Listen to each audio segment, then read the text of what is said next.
नमस्कार किसान भाई, मैं कृषि प्रसार चैनल के माध्यम से डॉक्टर देवेश कुमार सिंह आप सभी किसान भाई को इस चैनल से जुड़ने के लिए बहुत बहुत धन्यवाद देता हूं। आज मैं समेकित पोषक तत्व प्रबंधन कैसे करें विषय पर आपसे चर्चा करने जा रहा हूं। किसान भाई, आप जानते हैं कि जब आप कोई भी फसल लेते हैं तो अधिकतर किसान सिर्फ और सिर्फ उर्वरक रासायनिक खाद का इस्तेमाल करते हैं, जिससे कि एक समय ऐसा आता है जब मिट्टी का उर्वरा शक्ति क्षीण हो जाता है या नष्ट हो जाता है। तो इससे बचने के लिए लंबी अवधि तक मिट्टी में उर्वरा शक्ति बनी रहे, इसके लिए समेकित पोषक तत्व प्रबंधन आपको करना पड़ेगा। इसके लिए कैसे करेंगे, इस पर हम चर्चा कर रहे हैं। समन्वित पोषक तत्व प्रबंधन जो आप करेंगे उसके लिए आपको जैविक खाद सबसे पहले आपको इस्तेमाल करना होगा।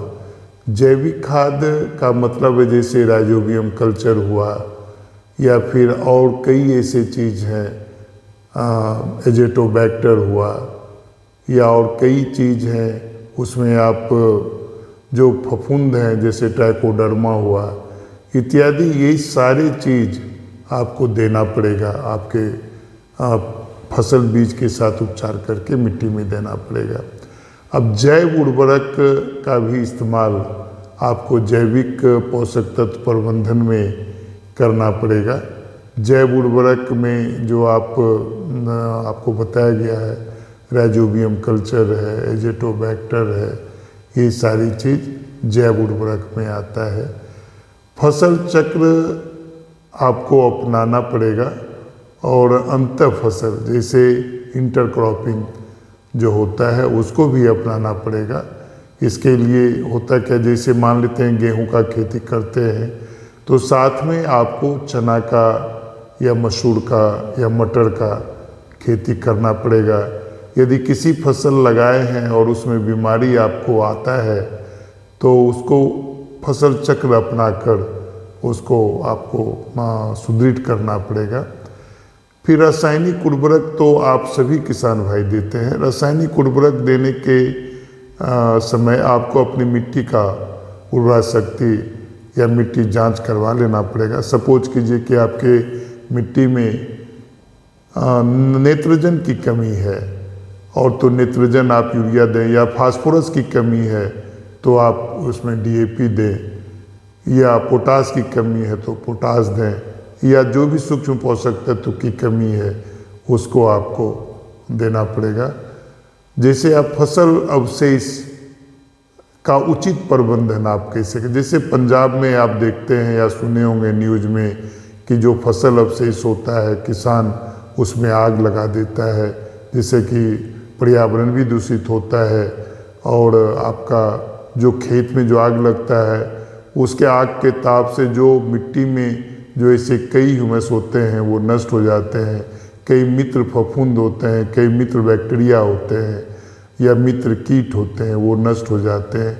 तो फसल अवशेष का उचित प्रबंधन, फसल अवशेष को सड़ाकर गलाकर या फिर आप उसको वर्मी कंपोस्ट में परिवर्तित कर, या फिर फसल अवशेष को आप गड्ढे में डालकर सड़ा दें, उसके बाद आप अपने खेत में उसका प्रयोग करें तो निश्चित रूप से आपका समेकित पोषक तत्व प्रबंधन हो पाएगा।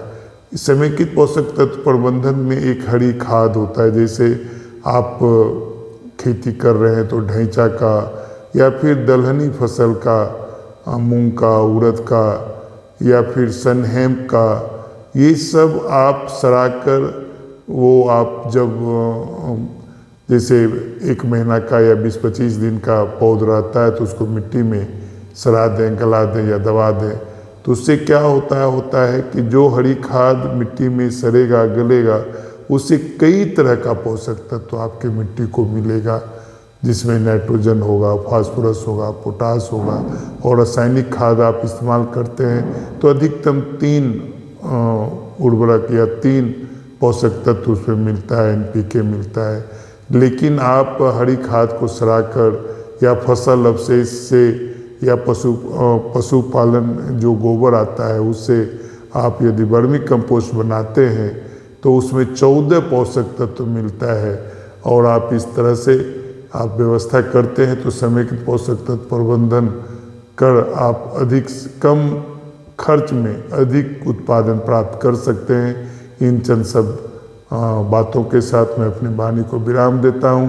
किसान भाई, आप समेकित पोषक तत्व प्रबंधन अपनाएं, जिसमें जैविक खाद, हरी खाद, फसल अवशेष का प्रबंधन, रासायनिक उर्वरक, फसल चक्र अपनाकर या अंतर फसल अपनाकर जैव उर्वरक के माध्यम से इन तमाम बातों को ध्यान में रखकर समन्वित पोषक तत्व प्रबंधन आप आसानी से कर सकते हैं। मिट्टी की उर्वरा शक्ति को बचा सकते हैं। मिट्टी में जो ह्यूमस होना चाहिए या जो भी मित्र कीट हैं या जीव जंतु हैं, ऑर्गेनिज्म है, उसकी संख्या को बढ़ा सकते हैं।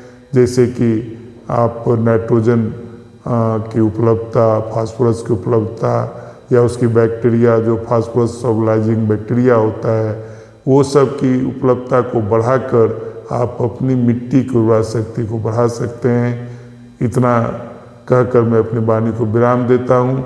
चैनल से जुड़ने के लिए बहुत बहुत धन्यवाद आप सभी किसान भाई को। जय हिंद, नमस्कार।